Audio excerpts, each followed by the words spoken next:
Blouse शिवून झाल्यानंतर असे रेडीमेड गळ्याचे ब्लाऊज असतात त्याचा थोडाफार कपडा उरतो, त्या कपड्याचा मी आज खूप सुंदर असा उपयोग केलेला आहे।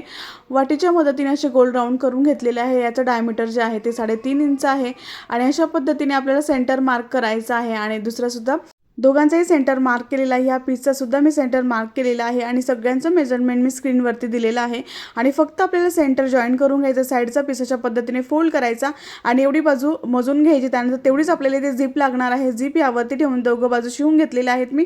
त्यानंतर मी टॉप स्टिच करत आहे। तर याचा डिटेल आणि स्लोमध्ये व्हिडिओ तुम्हाला माझ्या फोटोच्या खाली जिथे त्रिकोण आहे तिथे तुम्हाला स्लोमध्ये याचा व्हिडिओ भेटून जाईल आणि मी शिवून पण दाखवलेला आहे। ते तुम्हाला स्लोमध्ये व्हिडिओ बघायचा असेल तर तिथे तुम्ही बघू शकता। दोन्ही पीस जे आहेत ते मी जॉईन करून घेतलेले आहेत झिपला, आतून कपडा बाहेर काढून आणि इथे टॉप स्टिच करत आहे। तर खूप सुंदर असं पाऊच आपण खूप छोट्याशा तुकड्यापासून बनवलेलं आहे।